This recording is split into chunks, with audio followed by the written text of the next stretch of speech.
Vostede pode defender o seu amigo e a súa inocencia e pode creer nela, pero vostede non é un particular, é o presidente da Xunta. E, por tanto, o que non pode facer é facer un seguimento cego de un amigo vaya donde vaya. O silencio para vostede non é unha opción, non é a opción dun presidente digno. O silencio, no seu caso, é unha verdadeira renuncia.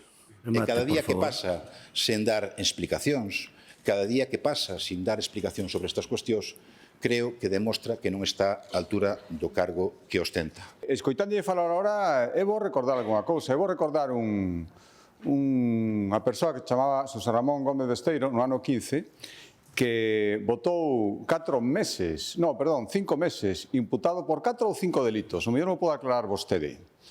E seguiu tranquilamente. E despois caéronlle 6 ou 7 máis. Que fixo ben?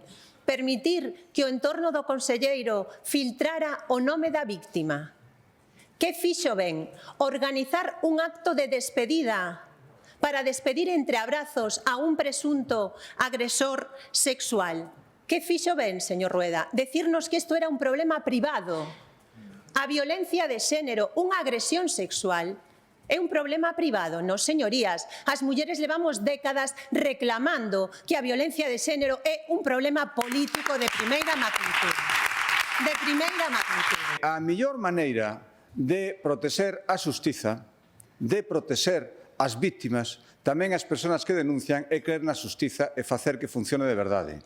Se vostede non entende isto, non respeta isto, nin entende, nin respeta absolutamente nada. Esta utilización partidista descarada que está facendo, eso sí que é unha falta de respeto ás vítimas de violencia machista, por as que eu si teño un enorme respeto.